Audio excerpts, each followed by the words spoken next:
Aujourd'hui, sur les retraites, tous les regards se tournent vers le 5 décembre. Parce que le 5 décembre, plusieurs organisations syndicales, dont Force ouvrière, FO, ont décidé d'appeler les salariés à observer un mouvement de grève pour se faire entendre sur ce dossier. Pourquoi en sommes-nous arrivés là? Depuis le début sur ce dossier, FO a expliqué très clairement que nous étions opposés à un régime dit universel par points. C'est le projet du gouvernement. Il y a deux raisons majeures à cette opposition de principe au projet lui-même. La première, elle est bien sûr celle des droits à la retraite de chacun. Non seulement les futurs retraités actifs aujourd'hui, mais aussi nos enfants et petits-enfants, parce que c'est un projet d'ensemble, systémique comme on dit, qui emportera la mise en œuvre du droit à la retraite pour les générations à venir. Et ce que nous craignons, c'est qu'aujourd'hui on brandit souvent les régimes spéciaux. On va supprimer les régimes spéciaux. C'est systématiquement, quand on nous annonce une réforme des retraites, ce qui est mis en avant.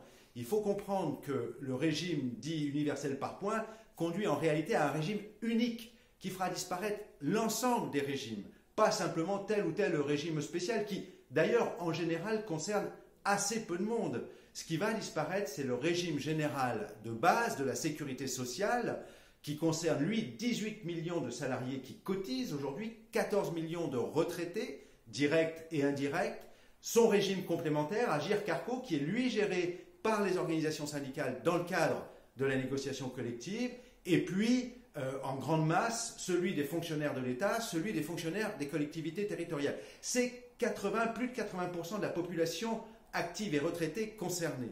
Et ce qui disparaît avec ces régimes, ces principaux régimes, c'est un mode de calcul fondé sur les 25 meilleures années, ou les 6 derniers mois dans la fonction publique, qui donne, grosso modo, une retraite dont le taux de remplacement est en général de l'ordre de 74%, ramené au dernier salaire que l'on a perçu.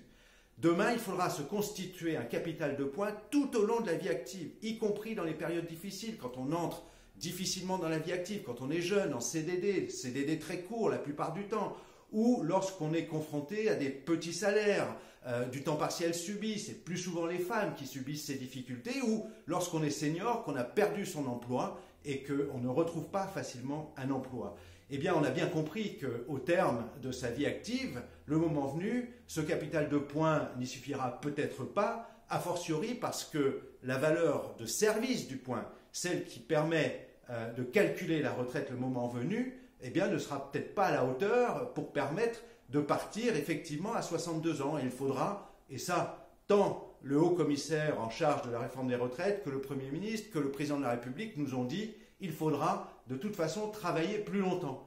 Et puis, la deuxième raison majeure, c'est que demain, le régime unique par points sera par définition entre les mains des gouvernements. Ce sont les gouvernements qui, à l'avenir, décideront de ce que sera le cadrage financier du régime des retraites. Et on le sait, malheureusement, souvent, les gouvernements gèrent à l'économie, à la réduction de la dépense.